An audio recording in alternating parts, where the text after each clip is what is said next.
Seasons are changing and it's time to switch up my skincare routine, and this time I figured I'd show you everything, including the devices that I use. My skin needs different things depending on the seasons. In winter, for example, it needs a strong focus on barrier repair because I am on prescription Tretinoin for my adult acne. But now that fall has come, my main focus is to treat the hyperpigmentation that comes up every summer due to me being very careless with the sun in my youth. I grew up in the 80s and like SPF 4 was a thing if you went to the beach, and that reappears. Hyperpigmentation always does, despite me using diligent sun protection. I'm not sure how good this is going to pick up on camera, but I have 2 patches of hyperpigmentation on my temples over here that came up during my pregnancy, and then I have a lot of leftover pigmentation from acne that I had and that I was picking at constantly in my youth, and of course sun exposure and age spots.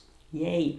So this is what I'm trying to focus on most. I'm going to show you my morning routine today, and my evening routine will be up next Friday. The first thing I do when I wake up is use my Zip Halo. I prefer to do it in the mornings, and interestingly enough, I can stick to it much better during the work week than at the weekend, which is why I do it like around 5 times a week.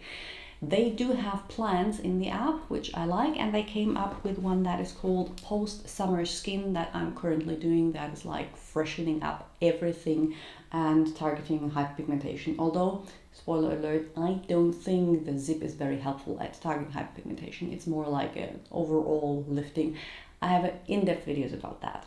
So first thing I'll do, I'm going to do the first treatment on the list for today.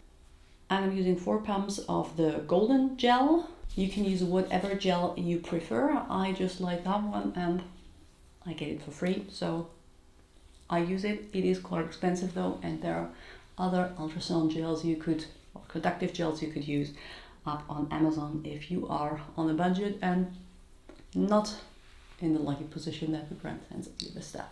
After I have this all over my face, I'm gonna click on the treatment. I'm gonna turn on the zip.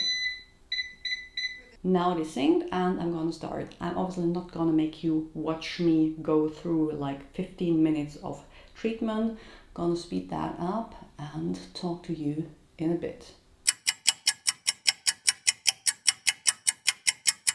Now that I'm done with the zip, I obviously have my face full of gel, and this is why I'm going to cleanse.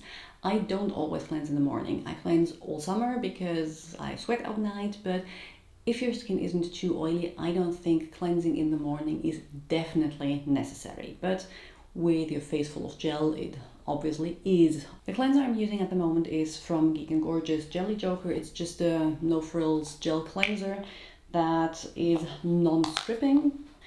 I just like froth it up in my hands and then go all over my face. You could use it around the eyes, but as I'm not wearing any makeup yet, shocking, I know, but you couldn't tell, this is not necessary for me.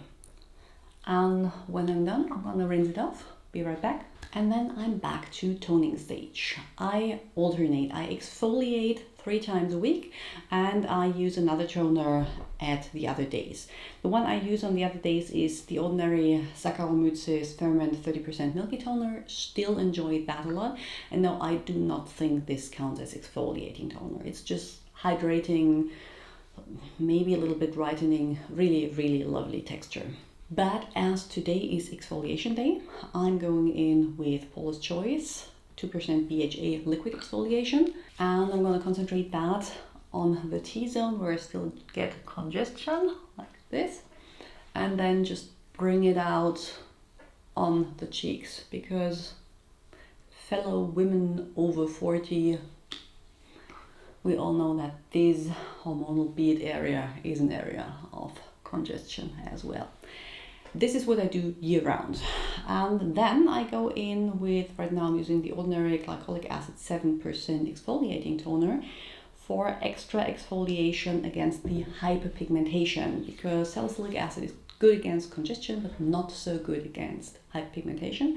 So I just take that one and concentrate it on the areas where I do have hyperpigmentation, like around the temples here, and then the whole cheeks like this, and whatever's left goes on my chest, which has seen too much sun exposure as well. I'm going to let that sink in completely before I go in with my next step, something that I recommend you do when you layer different things. And just a word of caution, I know my skin very well, so I know that 3 times a week this combination of exfoliation is what it can tolerate. I do not recommend daily exfoliation with high percentages, especially not if, like me, you're using a prescription retinoid. This is usually too much for the skin, but you have to listen to your skin and see what works. Once everything has absorbed completely, I'm going in with the next step. Again, no surprises here, Geek and Gorgeous 101 Sea Glow Serum. I like having a vitamin C in my routine. Oh, this is almost empty. This is just my all-time favorite, and before this goes all over the face, down the neck, and leftovers on my chest and the back of your hands. Always wrap your skincare at the back of your hands for some extra brightening there. And then I'm gonna let that sink in. I usually brush my teeth, but I'm gonna spare you that. And now eye cream. Caffeine eye cream, again, no surprise for anyone watching this channel for any amount of time. It has been a staple for years. And no, you really do not need an eye cream. I just like it. I like the slightly cooling effect. I feel like it depuffs my eyes and it works well on the makeup. It's basically what I've been wearing for years, if I'm not in the process of testing anything else. And then the last step is, of course, sunscreen.